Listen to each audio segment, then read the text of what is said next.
All right, it's on now? Okay. Can you all hear me okay? Okay.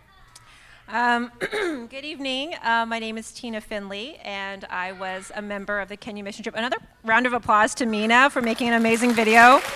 I thought she did an amazing job. So we went last month alongside Peter Jung, Ellie Jung, and Mina Lee. I'm pleased to be here tonight to share my reflections from the trip. To provide a little background, I've been a member of this church body since SPC Youth Group. I spent 11 consecutive years away for college, medical school, and pediatric residency.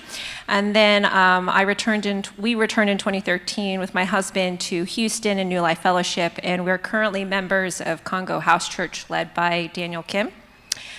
I completed my fellowship training in neonatology, and I've been faculty at UT Health Houston for 8 years now.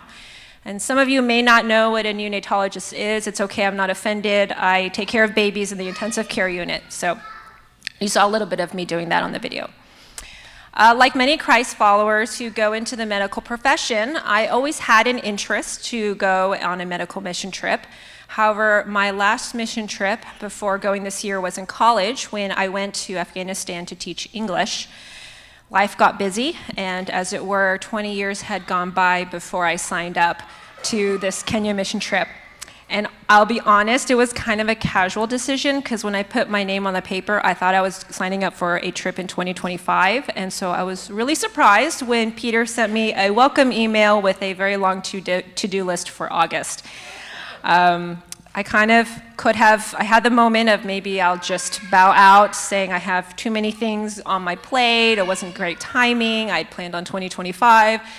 But I keep on the back of my phone the verse, trust in the Lord with all your heart and lean not on your own understanding, and in all your ways submit to him, and he'll make your path straight.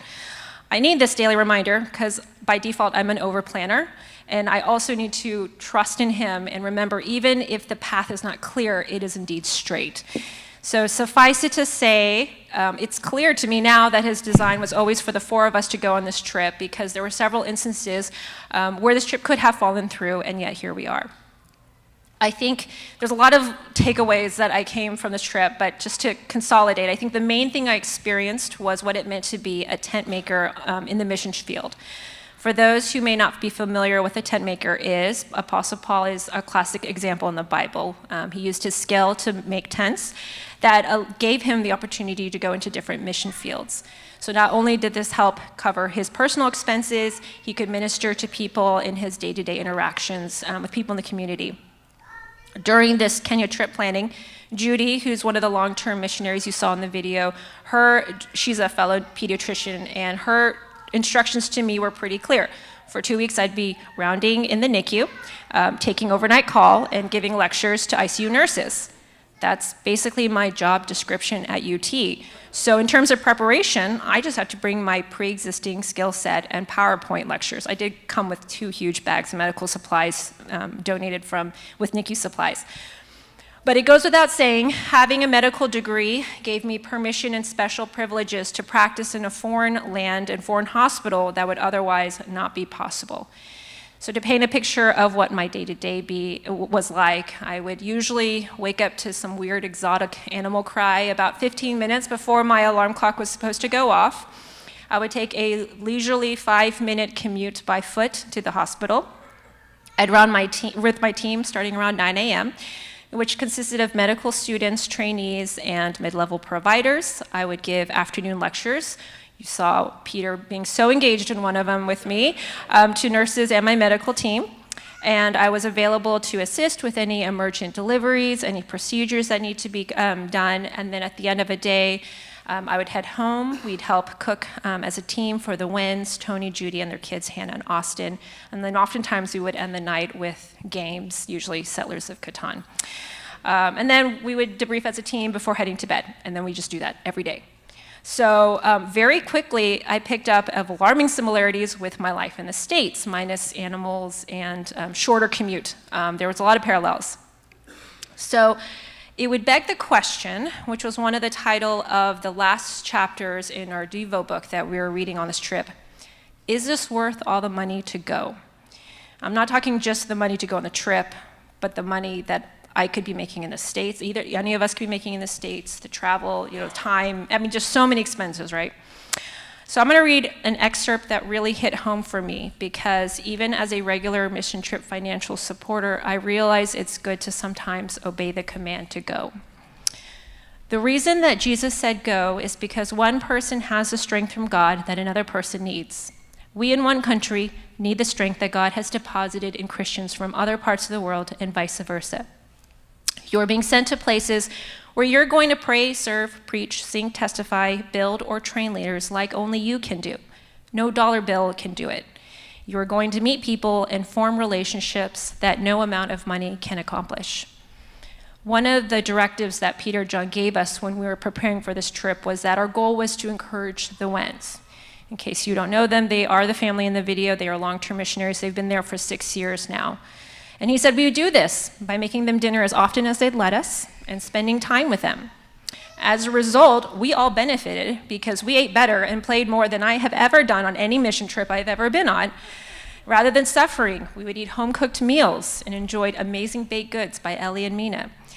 But I realized through these small measures, it was easy to see how a home-based church community has the strength from God that another needs, like the Wens. During this period, you see, the hospital had been understaffed in physicians, and Judy and Tony had been working extra shifts, extra hours to help cover, and also many families, missionary families and kids in Kijabe were out for summer break. So Austin and Hannah were with us often. And I don't think it was because we are necessarily cool. They were just in need of something to do.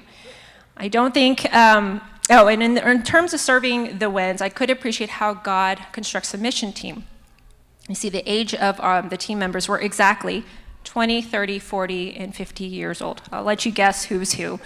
And we all had different personalities, and we all had to fill different roles. And it wasn't like we had gone into it thinking, okay, we'll have these pre-assigned jobs. But people just stepped up to do whatever suited them best and that they had the capacity to do that day. For example, Judy had me working pretty hard at the hospital, which I don't mind because that was why I was there. But at the end of the day, I'd often come home pretty depleted. However, others were more than happy to entertain the Wens. Like Peter, our New Life game show host. You saw some of that footage. And it just worked out that way. Similarly, during the daytime, each team member simply submitted to God, and he made their path straight. For Ellie, she came with a big bag of arts and crafts and no real plan, and yet she did a lot of relationship building with kids and missionary families during VBS. For Mina, she is a nurse licensed in the States, but she cannot practice as a nurse in the hospital like I can practice as a physician, just their laws. So she did a lot of relationship building with the NICU nurses and held a lot of babies. For Peter, he didn't carry the same clinical load I did, but he did a lot of relationship building with basically anybody and everybody we crossed paths with, even our drivers. And that makes me very thankful for our team because everyone had a role to play. So lastly, I would be remiss to not end with his specific challenge to other physicians, medical practitioners, medical people to be at New Life. If it makes you uncomfortable, don't worry, it made me uncomfortable too before when I used to hear this. I was pleasantly surprised by the level of modernity at Kijabe Hospital, and it's clear the value it brings to the community. Patients are so grateful for their care there, and I had a mom expressing that to me in so many words as her preemie baby was dying that night. Trainees have also expressed to me what a privilege it is to train there. One of the trainees hadn't been paid in 5 months from the government, yet he shows up every day because he knows it's an honor to learn from these physicians. But it's clear there's challenges, of course. There's limited resources like ventilators. And as a neonatologist, I don't think my 2 weeks of service there provided groundbreaking changes for patients.